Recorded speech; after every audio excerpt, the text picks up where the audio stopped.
Hey folks, thanks for watching On the Trail of a Nephilim, and of course our daily UFO update. We've been talking about the baby skull right here, and we'll get into that and so much more after a word from our sponsor, Noble Gold. Are you happily putting your life savings on the stock market right now, despite the dangers? If you've been thinking about investing safer so you can retire comfortably and sleep at night, you could do worse than talk to a Noble Gold expert about the tax advantages and other pluses of precious metal IRAs.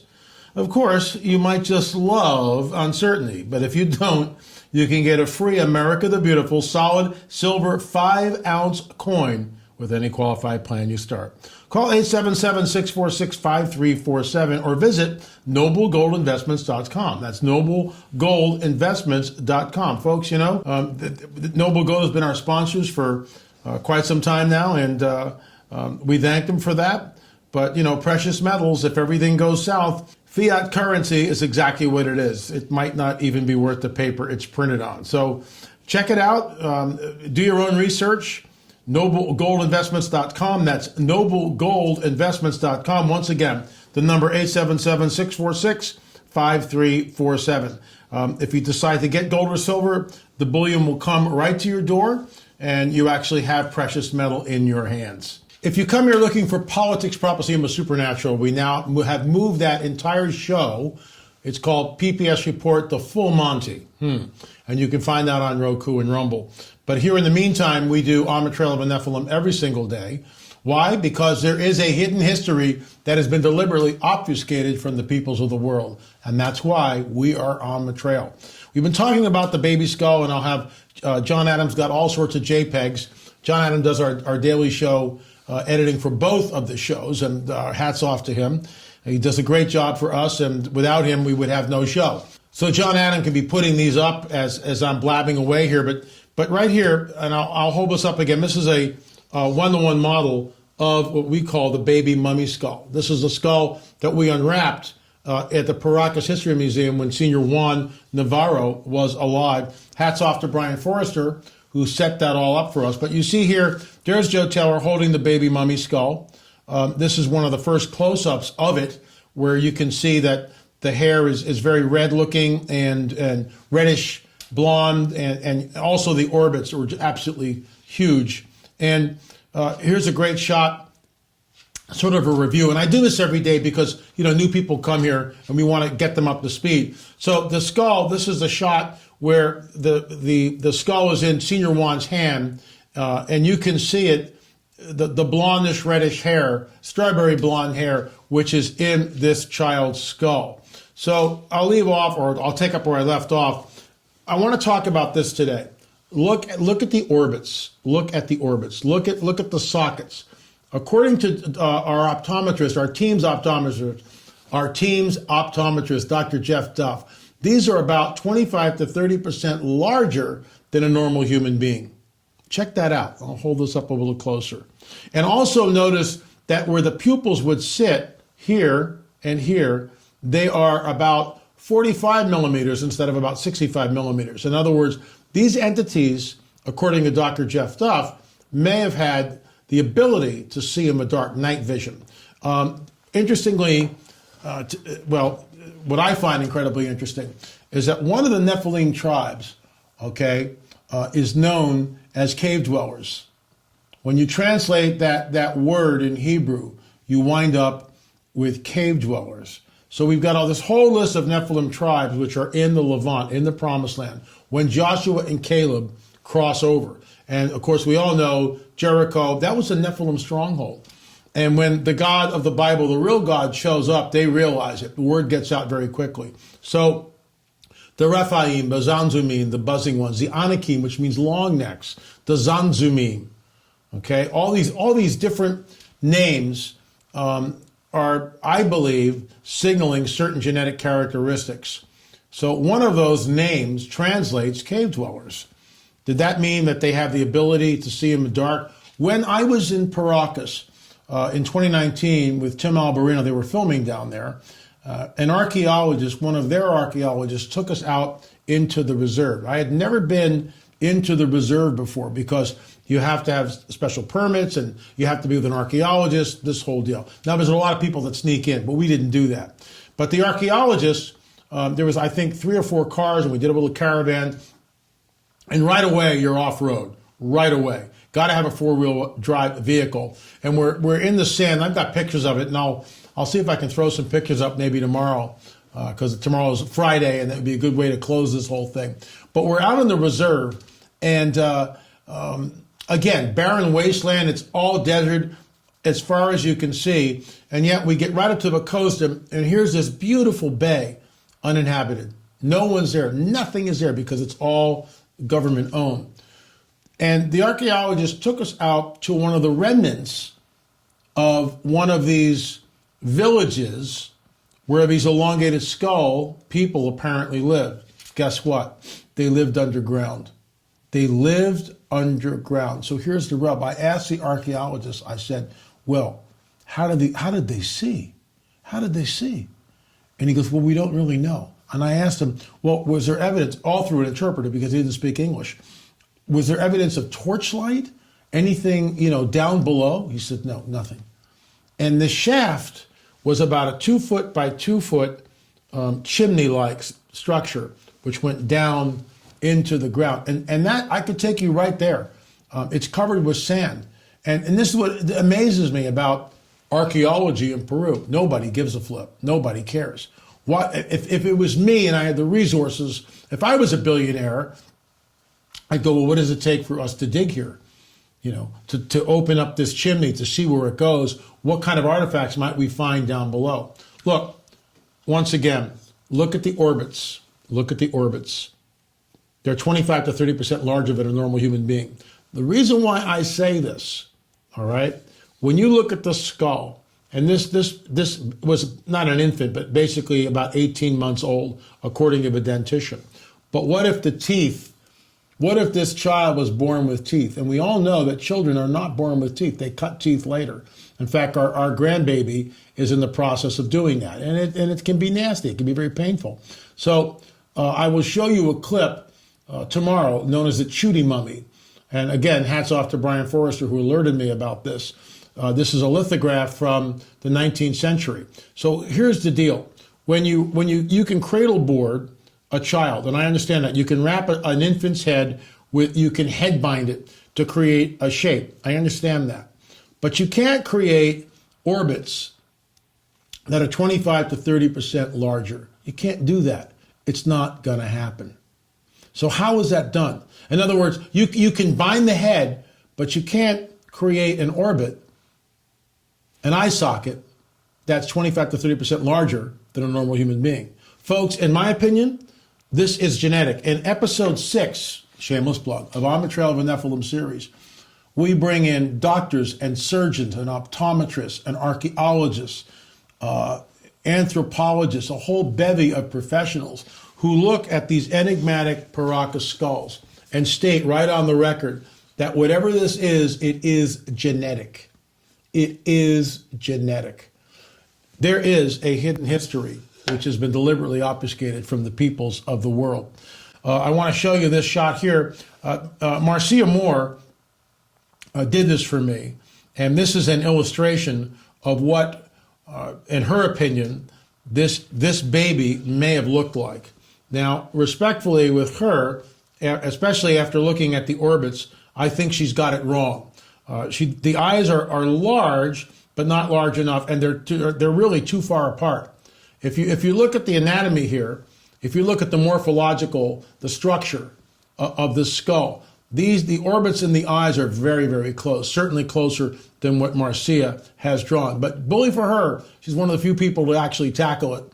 And she's a forensic artist and does a marvelous job. So tomorrow we'll kind of bring the baby skull to a close. We'll be talking about the Bitchute mummy found in the 19th century. I think you'll find that interesting. In the meantime, let's move right along into our UFO segment. If you are interested at all, and I hope that you are, most of this that I've been talking about comes from this book right here, On the Trail of a Nephilim. Shameless plug, I know. But you can get it by going to lamarzulli.net, lamarzulli.net. You can also download all 7 of the On the Trail of a Nephilim series by going to streaming.lamarzulli.net, streaming.lamarzulli.net. And your patronage is greatly appreciated. Thank you for supporting what we do here on YouTube and, of course, our Rumble and Roku. So let's get into our UFO report. Again, if you've got a story, if you've got still shots, videos, please send them to me at la@lamarzulli.net, la@lamarzulli.net. With Pentagon UFO unit in the spotlight, report mentions off-world vehicles not made on this earth. That is from our own government. Seen on Fox News. I show this slide pretty much every day, but there it is. And we have to understand that something has been revealed to us. With that in mind, Jesus warns us, as in the days of Noah, so it will be when the Son of Man returns. Now, I say this every single day on the show. Why? Because that's an ancient prophetic text by Jesus, quoted by Jesus of Nazareth, found in our Gospels. And guess what? He's comparing the end of days to the days of Noah. And that's what we do here on this show pretty much every single day. LA, what does the On the Trail of the Nephilim have to do with UFOs? They intersect, folks. They intersect in every way possible. You have to understand that what happened in antiquity is being repeated in modernity. So we've been talking about the alien abduction phenomenon. And before I show you these two still pictures, I just want to get into this a little bit more. So the days of Noah. In the days of Noah, they were creating a hybrid entity known as the Nephilim. Part fallen angel, part women of earth. And I get it. Some people go, how is it possible? All right? They can do that. There's a word that Russ Dizdar taught me, metaschizmoticide. The fallen angels have the ability to transmogrify, to change their shape into pretty much anything that they want. And that's what they did. And in my book, Shameless Plug, Countermove, but it talks about how the Nephilim returned after the flood. And they do this over and over and over again until the cross, and then it all goes away. Then it changes completely. And now, so we move from antiquity into modernity. What is happening now? People are being taken.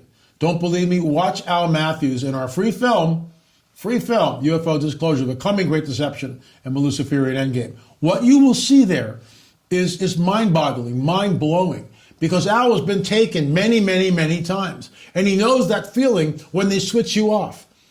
He knows he's about to be taken, and he can't do anything to stop it, except now, because when he came to a knowledge of Jesus, when he gave his life to Christ, everything changed, and he was able to stop the abductions.